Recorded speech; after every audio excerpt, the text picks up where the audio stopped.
Hi guys, and welcome to another video. In this video we'll learn all about managing or editing your workboard. So let's see how this all goes.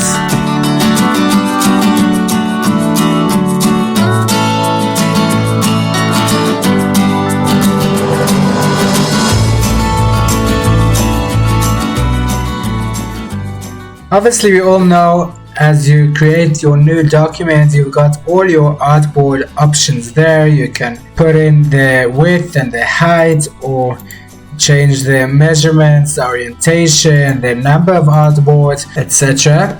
But what happens if once I created the document, I want to change my appearance of the artboard or the measurements, etc. So down below here you've got this Artboard tool, shortcut Shift O, and once you press on that, it's basically like a smoothing tool, just this is designated specifically for the artboard. So I'm just zooming out, holding Alt and scrolling my mouse. Now you can move this artboard around, you can enlarge it, you can increase the size or decrease it. You can also duplicate this artboard holding down Alt while I'm pulling. As you can see, this arrow change there, and that will just copy the artboard. Also, if I have some work on my artboard, say I've got this shape here and some other objects, just make this nice and colorful.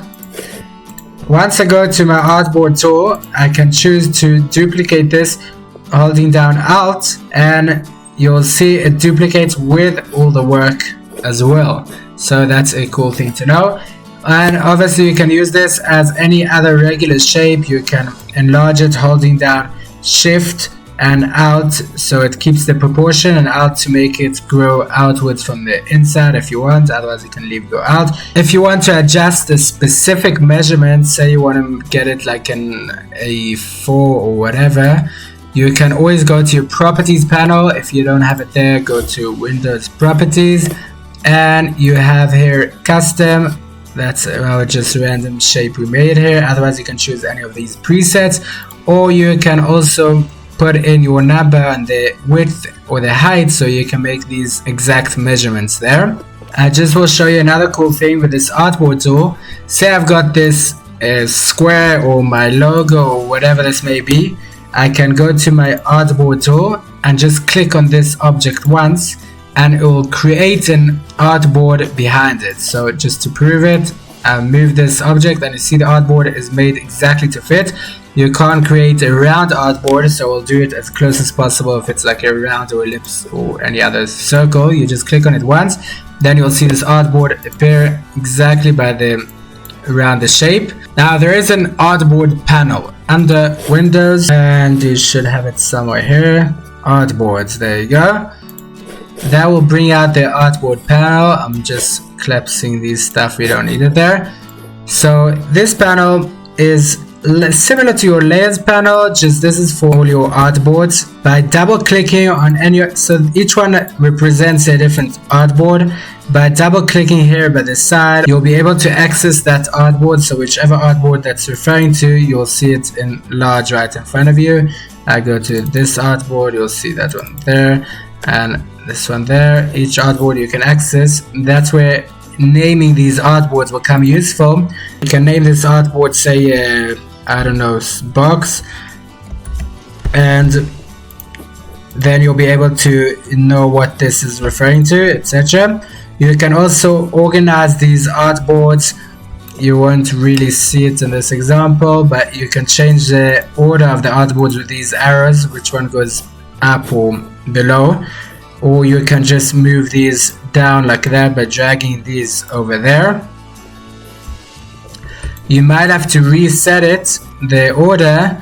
To do that, just go to rearrange all artboards and just press OK, and that'll rearrange it to the way you set it up. Now to create a brand new artboard using this Artboard panel here, or window more like it, you can just press on this new artboard icon. Notice that it will actually create the same artboard as the one you're on. So if I'm on this artboard, you can also see which artboard I'm going on. That just helps you there, it makes it easier. So if I'm on this artboard and I press on this panel, it'll create the same size artboard as this one, so it wouldn't just be a random artboard size. And according to any artboard, if I'm on this one, then it will create the same size as that one, as you can see there. Otherwise, if I want to, let's say, duplicate this one with the contents, I can just pull this onto this new layer. So I pull down I hold this layer, I pull it down onto this new layer, and you'll see a new layer there you go, should appear there with all that content. So that's a cool thing. You can always do all the stuff which we mentioned on this panel. So to create a new artboard, it's the same thing as just pressing on this icon there. Duplicate, that's also as pulling it into the new icon. And delete artboard, also you can just press on this one and delete it, or delete this one, or otherwise you can drag it down to the bin there. Notice that obviously this is my artboard, so I didn't delete the stuff on the artboard. That's not part of it, so I can always have these things even though it's not on the artboard, it's on my pasteboard, and that's fine. Now you've got here delete empty artboards. That's a very cool feature. If you've got tons of artboards and tons working like with lots of stuff here around, then you can just go to delete empty artboards, and any artboards which don't have any object or icon on them, like you can see this one, let's say, will get deleted. So you see this one is on the artboard, that's why it didn't get deleted. Next is we've got convert to artboard. You have to choose an object, and this is different from choosing the artboard tool like we showed earlier, that once I press on this it will create an artboard behind it. Whoops, I didn't press on this properly. Okay, there you go. So once you press on this, this has an artboard behind it. But let me just go back a few steps. There you go. This convert to artboard makes the shape into an artboard. So you'll lose out on this shape and you'll have an artboard this size. For whichever reason you may need that, you can see that just turned to an artboard. It's not a shape anymore. And the next option, we've got artboard options. We'll go over those soon. And rearrange all artboard, that's the same as just pressing on this icon down there, the same option. That's just to rearrange the layout of the artboards. You can do it right to left or down or any side you want. You can see if I choose different orientations, and this changes between rows or columns depending on the different layout I want to choose, and then I can choose how many columns or rows to make. And this is the spacing between each column, how many spacing there'll be. And move artwork with artboard, that's important to check that, so that all your artwork on the artboard will stay on it and the artboard wouldn't just move by itself. Then press OK and you'll see it's all resetting up the way how we chose it to be.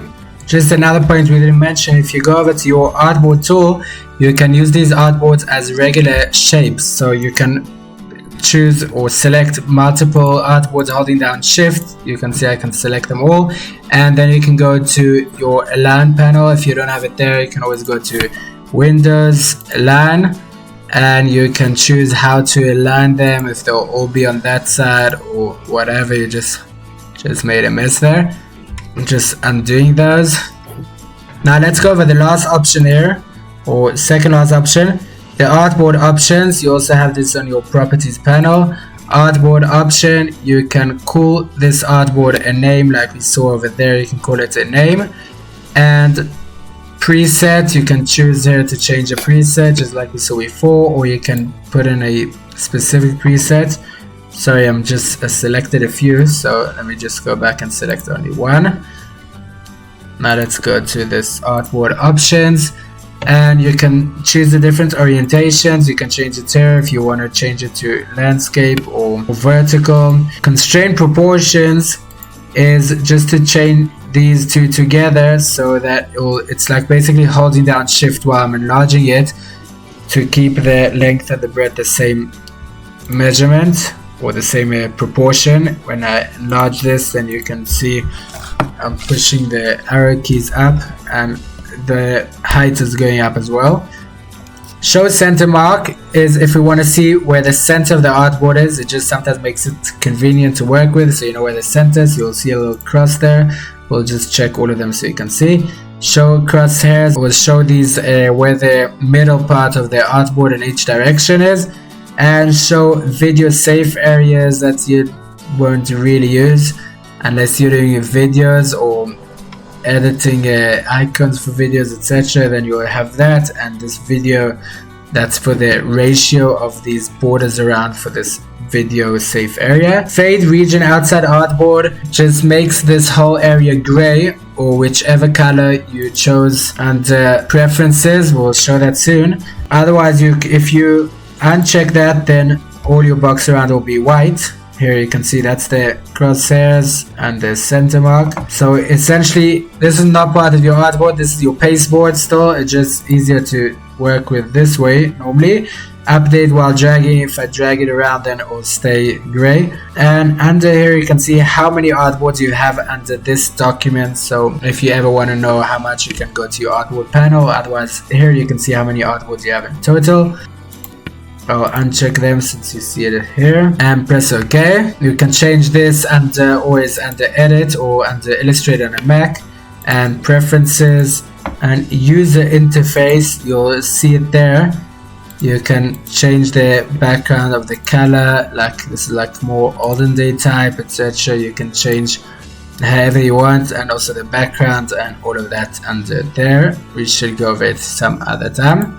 Now there are a few other options under object artboards. You have convert to artboard. That's like we demonstrated here. If you go, you have the same option there, convert to artboard. I can change this thing into an artboard. Obviously it will become a square artboard. Okay, so it doesn't even allow me to do that there. But if I have it here, then I can change this to artboard and convert to artboard. I'll change that into an artboard.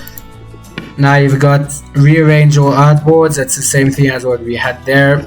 Rearrange all artboards, or in this icon here. And once again, fit to artwork bound. That's a very cool feature.